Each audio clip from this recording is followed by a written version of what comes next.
s prijateljima. Pa lijepo je ostalo.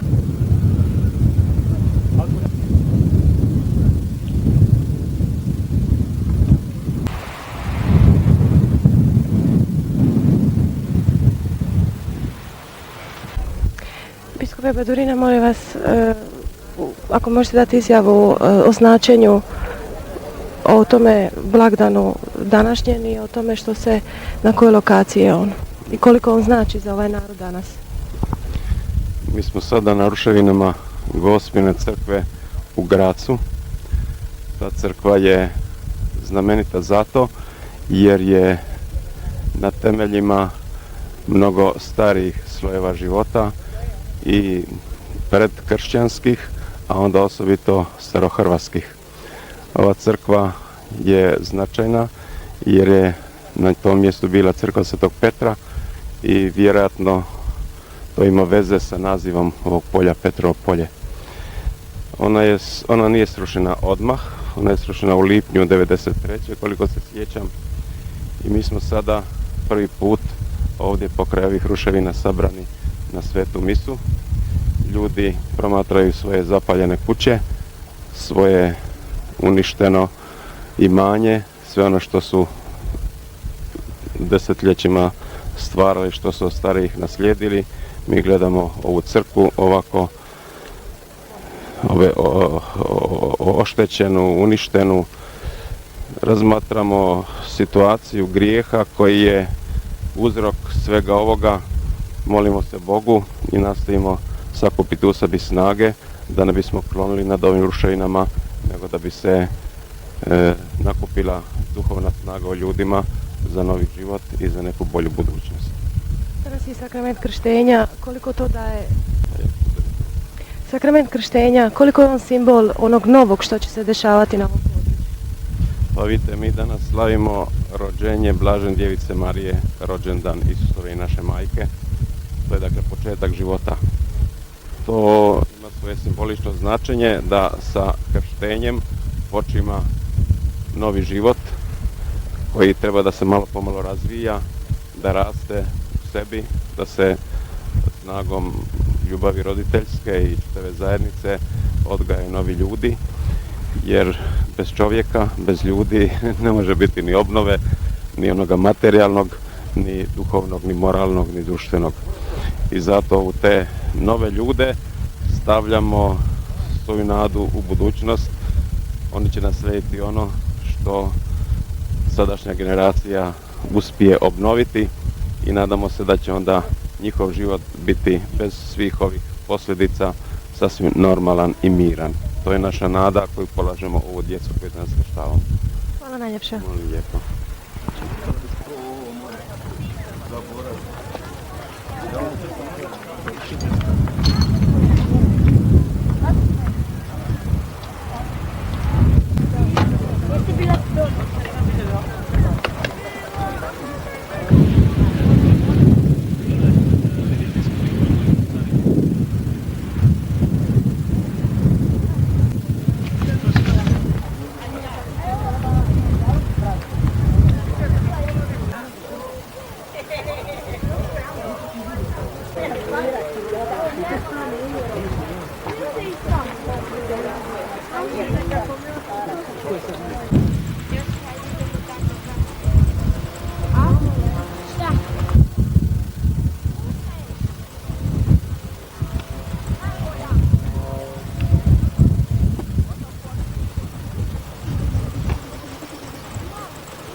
Kad je vljac?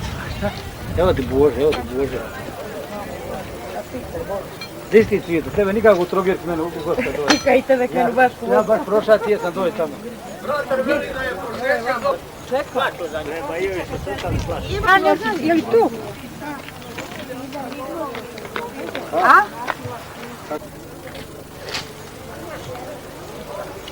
Dakle, ti kad ti na kraju dobro je, ostaće.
Pozdrav i dobrodošlicu izreći će naš novi župnik Trapaviša.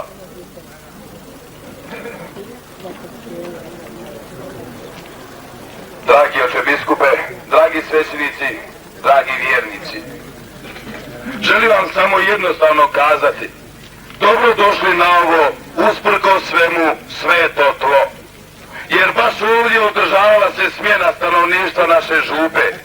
Na ovom zelenom otvorenom brežuljku gdje je bila naša župna crkva, gdje su rimski sarkofazi svjedočili o carskoj moći Rima, a ranoramančki uresi o životu u starohrvatskom razdoblju. I u vrijeme Turaka tu se odvijao kršćanski kult. Takvu crkvu koju smo obnovili i koja je bila sagrađena s jednostavnim ukrasima pročelja, dokaz klesarskih pokušaja seljana Velikog Meštrovića, oni su htjeli zatrti, ne znajući da nam nadu i vjeru u Boga ne mogu ubiti. No mi opet dokazujemo da je bilo i da će ostati sveto tlo našim duhom, našom vjerom, našim zajedništvom. Neka smo razbacani, neka nas ima posvuda. Okupili smo se i okupljat ćemo se. Živjeli smo i živjet ćemo opet ovdje. Pa zato danas molimo za sve nas, za sve naše, za sve one koji su nam pomogli da se vratimo, za naše mrtve, ranjene i poginule, za zdravlje naših branitelja, za sve one zapravo kojima smo i mi bili na srcu ove 4 godine. Stoga vas molim, oče biskupe, i vas, draga braćo svećenici, budite s nama, molite s nama i za nas. Pa u vama smo uvijek gledali našu moralnu snagu, u vama smo uvijek gledali one koji su bili i koji će biti s nama. I još jednom svima, dobrodošli na ovo sveto tlo, dobrodošli na svoja ognjišta. Ostanimo zajedno ovdje i čuvajmo svoju baštinu. Slava Bogu na visini, koji sjedi desne Otcu, smiluj nam se, jer ti si jedini svet, ti si jedini Gospod. Duhom, uslavi Boga Otca.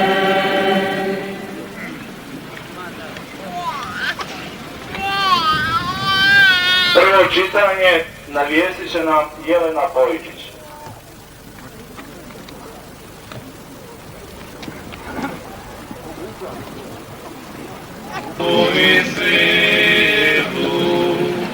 Poklonite se Gospodinu u sjaju svetosti njegove, Bogu pjesmu novu zapjevaj Gospodu.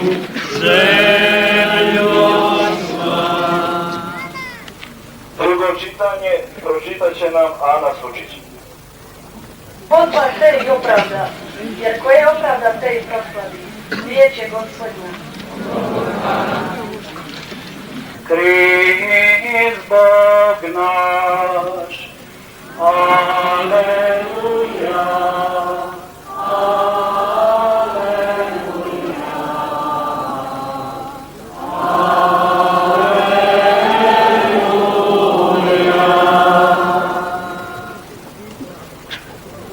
Gospodin s vama.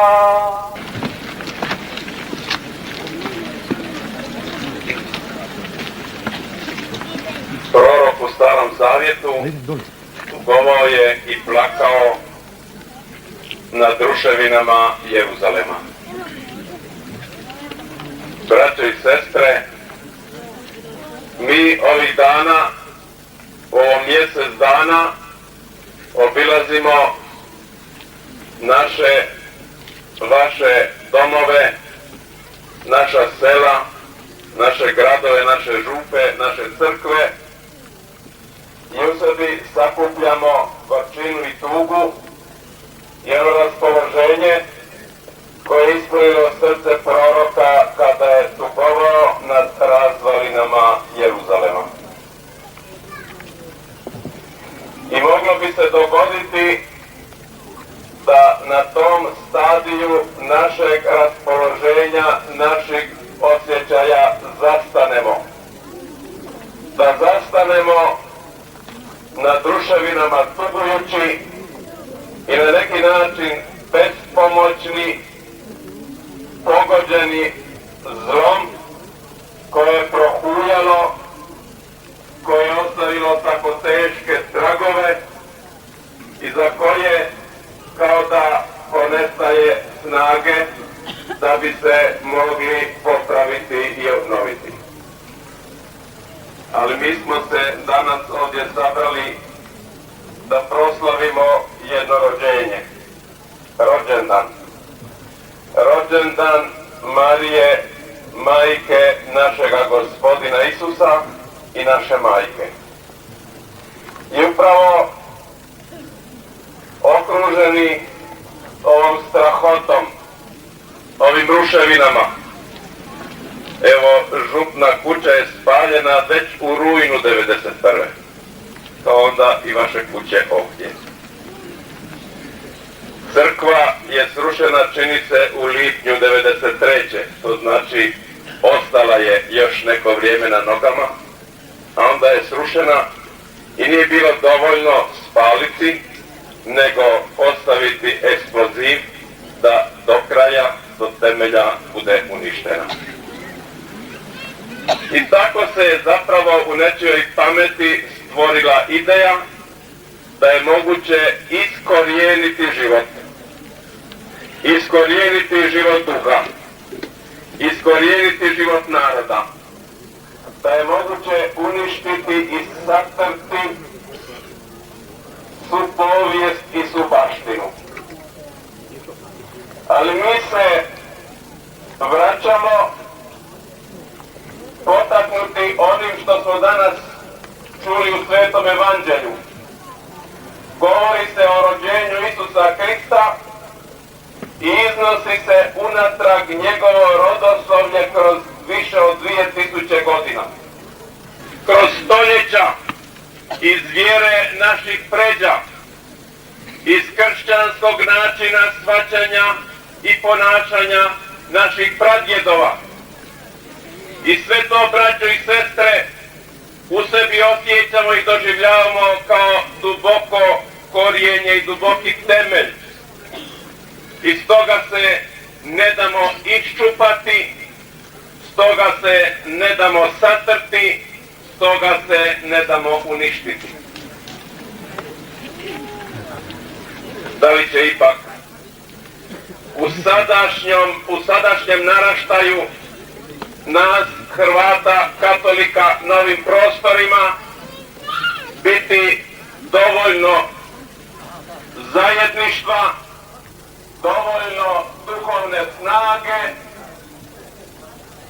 dovoljno, neka malo šute, pa će poslije razgovarati. To sve mislite. Ili neka idemo Njemačku.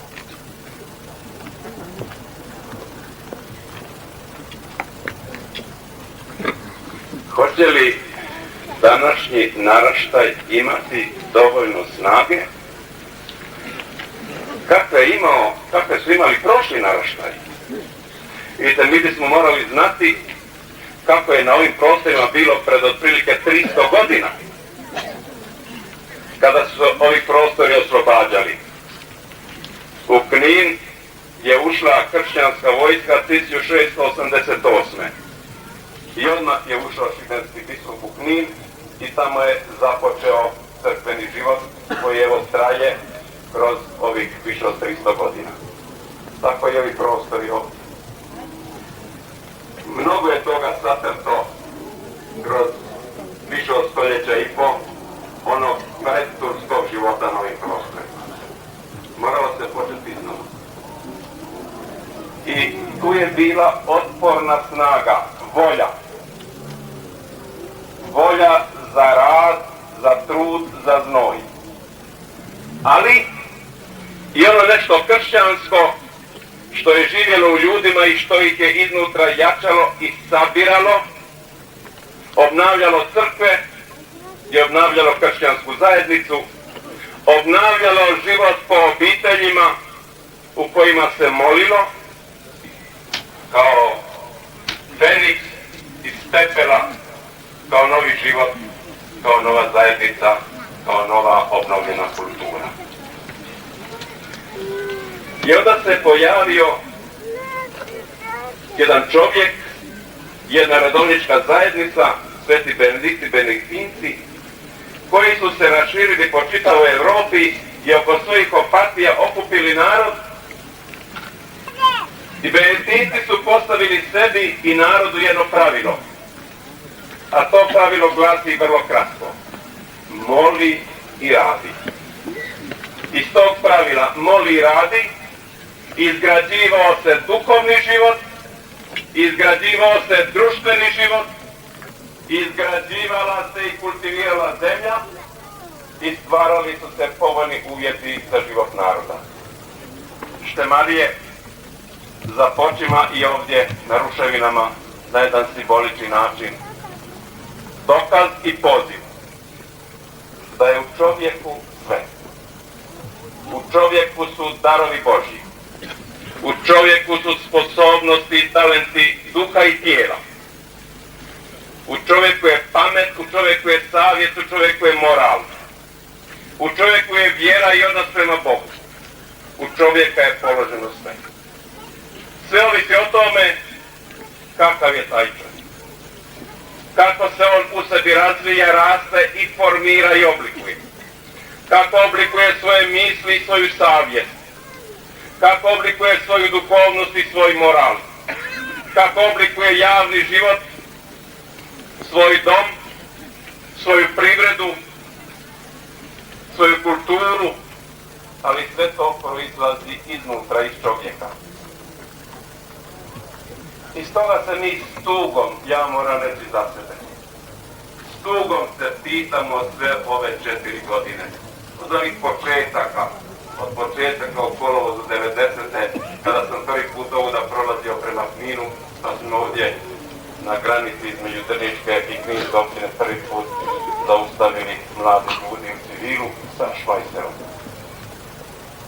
I legitimirali, pregledavali kola i tako dalje. To je bio prvi put, a poslije toga mnogo puta. Od tada stalno se moramo mučiti s jednim pitanjem. Sve ovisi od čovjeka, o tome kakav je on sebi. Kako je vjeran Bogu i kako je vjeran čovjek. I kakav je ovo čovjek. Zašto je netko ovakav da ovo postaje legitimacija njegove duše, njegove pameti? Zašto je tako? Zašto je se to moralo dogoditi na ovim našim prostorima? Zašto nije bilo mudrosti od početka? Zašto nije bilo sluha za mudre savjete, za pokušaje? Braćo i sestre, s jedne strane imamo uzor svetosti i uzvišenosti u Mariji, onima koji su vjerni Isusu Kristu kroz stoljeća, u našim pređima, na čije grobove dolazimo da se napojimo vjernosti i nove snage. Imamo s jedne strane taj uzor, taj poticaj, taj putokaz. A s druge strane imamo negativ. Kako ne? Ovako nikada ne. Na ovaj način ostaviti trag u prostoru. To znači legitimirati sebe po onome što je zlo, što je rušiteljsko, što je nečovječno. Ne ostavljati za sobom ovakve tragove, ovakve legitimacije. Ovdje, sa svim unutarnjim raspoloženjem proroka koji plače nad razvalinama Jeruzalema, u sebi otvaramo dušu i radosti rađanja, radosti.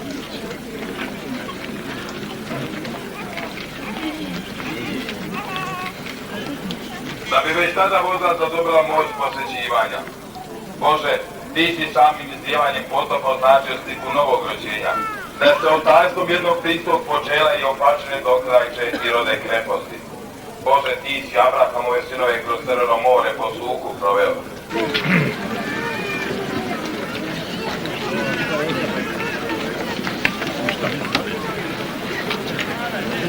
Anđela, ja te krstim u ime Oca i Sina i Duha Svetoga.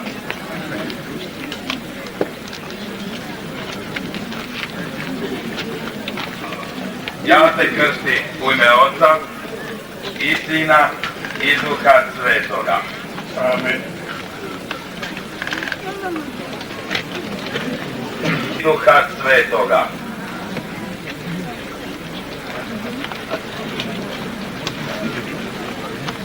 Još jedan.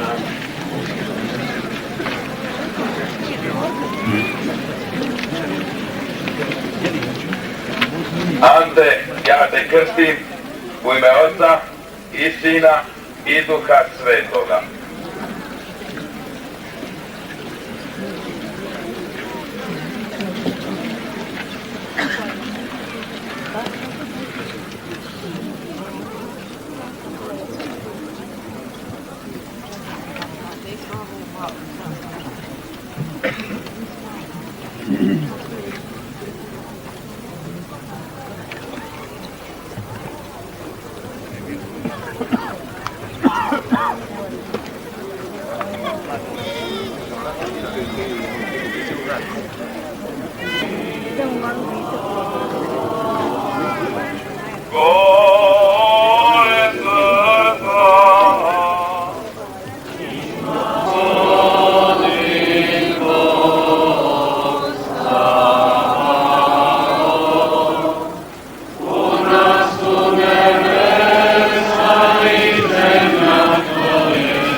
To ne znači da svi drugi nisu uključeni u ovu svetu euharistijsku žrtvu. U istinu, sveci Gospodine, izvore svake svetosti, Tebe zato molimo roslom Duha svoga, posveti ove darove. Mi u Kristu, Tebi Bogu Otcu svemogućemu, u jedinstvu Duha Svetoga, svaka čast i slava, u sve vijeke vjekova. Kako na nebu, tako i na zemlji, krug nas svakdanji daj nam za nas, i otpusti nam duge nas. A, u novine? Za televiziju. Ja sam stari starac 83. godina. Kad reče, onda ste vi. Recite mi, gdje ste bili u progonstvu? U Splitu. Kad ste otišli? Na 16. ovoga sad 9. od 91. kad ste se vratili? A evo došao danas u zapaljeno, pravimo veštu, iako je sve izgorilo. Imamo prijatelja i ručak i tako. Jeste vidjeli crkvu? Jesmo vidio crkvu od neki dan, ali onda koji izere, žalostan mora past. Jeste vidjeli vi? Mora past u nesvijest. Kako se osjećate sad kad ste se vratili? Ja se, znate kako, neka mi je ovo izgorilo. Neka izgorila, ja se bolje osjećam nek da mi je pokrivena pa da mi oni zapovida. Oni su odavde prolazili na traktor i mi pivali bi Miloševiću šaljno salate, ima mesa, klaćama Hrvata, razumijete? Hoćete se sad vratiti ovdje? Bože moj, vratite, ima kužina mi nije izgorila, da dođe ova struja, ja bi se vratio i žena ujutro. Kužina mi nije, ovo je, evo ovo sve izgorilo. Hvala lipa, hvala. Kako se vi osjećate? A pa šta ću, dobro sada. Jeste sretni kad ste došli? Jesam, sad sam sretna. Sva sam sretna sada. Kad sam se povratila, sam ovu izgorenu kuću, samo nemam se u što povratiti. A mi smo u Splitu još. A u Splitu smo doli. Kad ćete se vratiti za stalno? Ne znamo ništa. Pa ne znam. Oni ne daju se vraćati dok ne bude slobodno. Nije slobodno. Kako nije slobodno? Nema struje, nema ništa. Nema vode. Nema. Jeste vidjeli crkvu? Jesmo. Jesmo. Bolje je bila da nisam vidio. Jesmo. Manje bi mi... Gore mi je, kad sam nju vidio danas, nego kad mi je kuća izgorila. Kad sam došla pri Sad neka govori šta hoće. plakala sam. A još sam gore plakala kad sam pri crkvu došla, pa kad sam crkvu vidjela. Još mi je teže bilo. No dobro, sad je najgore prošlo. A sad, hvala Bogu, sad opet zadovoljavam se. Zdravo su mi sinovi moji, bili su na borištu. 3 sina i 2 unuka, to sve na borištu. 5 moji je. 5, sve je... Sin je stariji ranjen na Dinari bio. Na Dinari. Dobro, hvala vam lijepa. Meni su odnijeli i peku iz kužine. Meni nije ognjište, meni je peku odnijeli. I peku i ognjište. Hvala vam. I kopali odavde, mislim. A?